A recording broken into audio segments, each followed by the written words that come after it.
2022 তে করা আইএলটিএস এর একটি রিসার্চে দেখা গেছে বাংলাদেশের আইএলটিএস ক্যান্ডিডেটদের রিডিং মডিউলে এভারেজ স্কোর 5.8, যা কিনা অন্যান্য 3টি মডিউলের তুলনায় অনেক কম। এর কারণ কি হতে পারে? আমরা অনেকেই রিডিং মডিউলের বিভিন্ন কোয়েশ্চেনে প্রবলেম ফেস করে থাকি।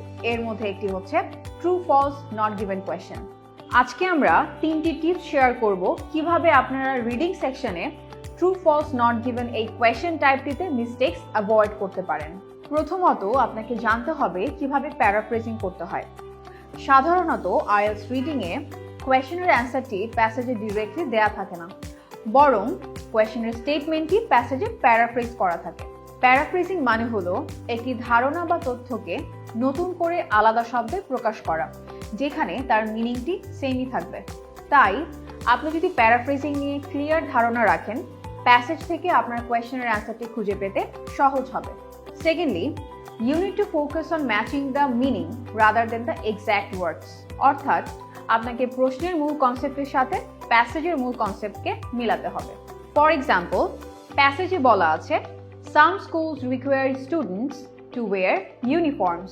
এখন যদি কোয়েশ্চেনে বলা থাকে all students are required to wear uniforms, তখন কি এটা ফলস হবে নাকি নট গিভেন? Definitely false.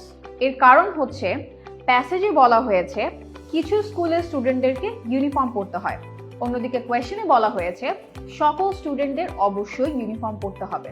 এক্ষেত্রে মনে রাখতে হবে, আপনি যদি মূল কনসেপ্টটি ধরতে পারেন, একই রকম শব্দ দেখে যদি বিভ্রান্ত না হন, তাহলেই আপনি কারেক্ট অ্যান্সারটি খুঁজে পাবেন। এরপরে সবচেয়ে বেশি কনফিউজিং পার্টটি হচ্ছে নট গিভেন কোয়েশ্চেন। আমরা প্রায়ই কনফিউজড হয়ে যাই অ্যান্সারটি কি নট গিভেন হবে নাকি ফলস। চলুন একটি এক্সাম্পল দেখে নেই, যেখানে আমরা প্যাসেজ এবং রিলেভেন্ট কিছু কোয়েশ্চেন দেখব, ডিসাইড করার জন্য আমরা কি সেটির অ্যান্সার নট গিভেন দিব নাকি ফলস দিব। The IELTS exam is designed to assess a candidate's ability to communicate in English across all 4 skills: listening, reading, writing, and speaking. The minimum band score required for university admission in most countries is 6.5. চলুন এবার কোয়েশ্চেনটি দেখে নিই। Some universities accept a band score of 6 for admission. এখানে অ্যান্সারটি কিন্তু not given হবে, কারণ প্যাসেজে 6.5 mention করা হয়েছে, কিন্তু এটা মেনশন করা হয়নি যে ব্যান্ড স্কোর 6 অ্যাকসেপ্ট করা হবে কিনা। আইএলটিএস রিডিং টেস্টে কিভাবে আপনি হায়ার ব্যান্ড স্কোর অ্যাচিভ করতে পারবেন সেই ব্যাপারে আরও কিছু ট্রিক্স অ্যান্ড টিপস আমরা শেয়ার করব পরের ভিডিওতে। জানতে চোখ রাখুন TCL IC পেজে।